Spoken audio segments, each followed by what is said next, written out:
مجھے رہزنوں سے غرض نہیں، تیری رہبری کا سوال ہے۔ اور بھائی غور فرمائے، حضرت سعید بن عامر کو گورنر بنا دیا، سیدھے سادے درویش سے آدمی تھے۔ کچھ مہینوں کے بعد حضرت عمر خود ان کے صوبے میں پہنچے، جامع مسجد میں سب لوگوں کو جمع کیا۔ جب سب لوگ جامع مسجد میں جمع ہوئے تو حضرت عمر فاروق نے فرمایا اپنے گورنر کے بارے میں بتاؤ کیسا ہے۔ یہ ہے جمہوریت۔ ادھر دیکھیں جی، میری بات پہ توجہ فرمائیں، یہ جمہوریت ہے۔ گورنر سامنے کھڑے، فرمایا بتاؤ گورنر کیسا ہے؟ تو لوگوں نے کہا 4 شکایتیں ہیں گورنر صاحب سے۔ اس کو حضرت ابن جوزی علیہ رحمہ نے نقل فرمایا، 4 شکایتیں۔ کون سی؟ کا پہلی شکایت یہ ہے کہ گورنر صاحب جب شروع میں گورنر آئے تھے تو فجر کی نماز کے بعد ہی لوگوں کی بات سننے لگتے تھے، اب نماز پڑھ کے گھر جاتے ہیں، 9-10 بجے واپس آتے ہیں۔ دوسری شکایت یہ ہے کہ ہفتے میں 1 دن ملتے نہیں۔ تیسری شکایت ہے صرف دن کو ملتے ہیں، رات کو نہیں ملتے۔ اور چوتھی شکایت یہ ہے کہ کبھی کبھی رونے لگتے ہیں اور بے ہوش ہی ہو جاتے ہیں۔ آپ نے عجیب دیوانہ گورنر بنا دی۔ حضرت عمر نے حضرت سعید بن عامر کی طرف، بول بھئی تیری شکایات ہیں۔ جناب سعید بن عامر کہنے لگے حضور میرا راز نہ ہی کھلتا تو اچھا تھا، اگر آپ نے کہا ہے تو کہہ دیتا ہوں، بتائیے۔ فرمایا تیری پہلی شکایت ہے کہ تو فجر کے بعد گھر جاتا ہے، 9-10 بجے آتا ہے۔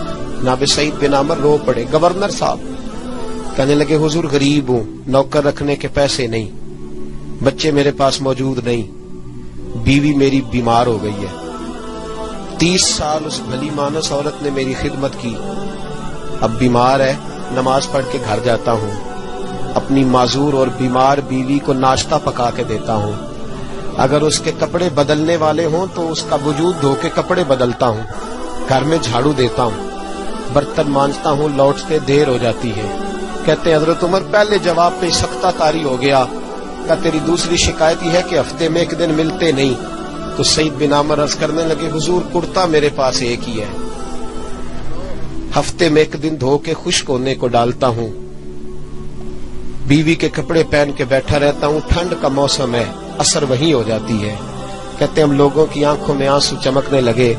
کہا تیری تیسری شکایت یہ ہے کہ تو دن کو ملتا ہے، رات کو نہیں ملتا۔ تو رونے لگے، داڑھی ہاتھ سے پکڑ لی، کہنے لگے حضور دیکھیں کوئی بال کالا تو نہیں نا، ساری سفید ہو گئی ہے، پتہ نہیں رب کریم کب بلا لے گا۔ دن مخلوق کے لیے رکھا ہے، رات اپنے رب کے لیے رکھی ہوئی ہے۔ میں ساری رات اسے مناتا ہوں کہ مولا یہاں پردے رکھے ہیں تو وہاں بھی میرے پردے ہی رکھنا، اے اللہ یہاں تو نے وقار دیا ہے تو وہاں بھی وقار ہی دینا۔ اور کہا کبھی کبھی روتے ہو اور بے ہوشی ہو جاتے ہو؟ کہنے لگے حضور بہت پختہ عمر میں کلمہ پڑھا تھا، 40 سال کا تھا جب کلمہ پڑھا، جب 40 سال کے گناہ یاد آتے ہیں تو رو پڑتا ہوں، سوچتا ہوں کہ میں تو 1 ہفتے کا حساب نہیں دے سکتا، 40 سالوں کا کیسے دوں گا حضور؟ پھر مجھ سے برداشت نہیں ہوتا، پھر تڑپ جاتا ہوں۔ جب چاروں باتیں کہیں تو پھر رونے لگے، کہنے لگے حضور اب میری سزا کا بھی اعلان کر دیں، اب میرے پردے کھلے تو سزا کی بات بھی کریں۔ حضرت عمر نے ہاتھ اٹھائے اور کہا اے اللہ میرے محبوب کی امت کو کچھ ایسے گورنر اور بھی عطا فرما۔ اپنے آپ کو سنوارے، اپنے آپ پہ توجہ دے۔ بڑا ہو گیا خوابوں کی دنیا میں زندہ رہنا اور لفظوں اور جملوں کی اوٹ میں چھپ کے اپنے آپ کو مطمئن کرنا۔ اب ذرا عمل کی دروازے کی طرف بھی اپنے قدم بڑھائیں اور کچھ کام ایسے بھی کریں جو ہمارا اور ہمارے رب کا راز ہو، اور صبح قیامت وہ ہمارا خزانہ ہمارے کام آئے، ہمیشہ مدحت خیر الانام میں گزرے۔ دعا ہے یہ عمر درود و سلام میں گزرے۔